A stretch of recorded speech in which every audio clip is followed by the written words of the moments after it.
అయ్యాను. రిటైర్మెంట్ అయిన తర్వాత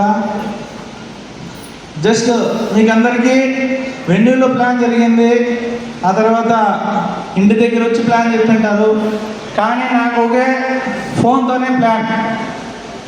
అది ఏమంటే, రే ఇట్లా వస్తువు కొనుక్కుంటే నీకు డబ్బులు వస్తాయి, నీకు కావాలా? ఇదే చెప్పినాడంతే. ఏం కావాలి అని అడిగినాను నేను. ఏం కావాలని అడిగితే ఆధార్ కార్డు పంపించు, పాన్ కార్డు పంపించు, బ్యాంక్ డీటెయిల్ పంపించు, 15,000 రూపాయలు డబ్బులు పంపించు అన్నాడు. అంతే. ఇదే నా ప్లాన్ జరిగినది. మీకు అందరికీ ప్లాన్ వచ్చి వెన్యూలో జరుగుతుండొచ్చు, ఇంటి దగ్గరకు వచ్చి జరుగుతుండొచ్చు, కానీ నాకు జరిగినది ఇదే ప్లాన్. కానీ నేను ఎందువల్ల ఈ బిజినెస్లోకి వచ్చినానంటే, నేను ఎప్పుడైతే ఆర్మీ రిటైర్డ్ అయినానో, రిటైర్డ్ అయిన తర్వాత జై జవాన్ ఎట్లయితే ఉన్నానో జై కిసాన్ లాగా అయిపోయినాను.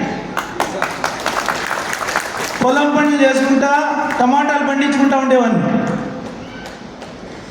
ఈరోజు ఈ హోదా వచ్చిందంటే నాకు మెయిన్ రీజన్ సుబ్రహ్మణ్యం రెడ్డి.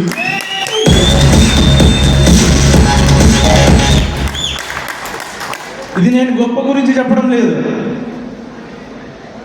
మా ఖాందాన్లో ఎవరున్నా ఆర్మీ జాబ్ కానీ గవర్నమెంట్ జాబ్ తీసుకున్నారంటే నేను ఒకనే. మా వంశంలో ఫ్లైట్ ఎక్కినారంటే నేనే. మా వంశంలో కార్ తీసుకున్నానంటే అది నేనే. మా వంశంలో కోటీశ్వరయ్య అవుతానంటే నేనే. డైమండ్ అవుతాను కూడా పక్కా. నెక్స్ట్ ఇయర్ డిసెంబర్ 26 నా రికగ్నేషన్ ఉంటుంది. డైమండ్ షిప్ ప్రతి ఒక్కరూ రావాలి.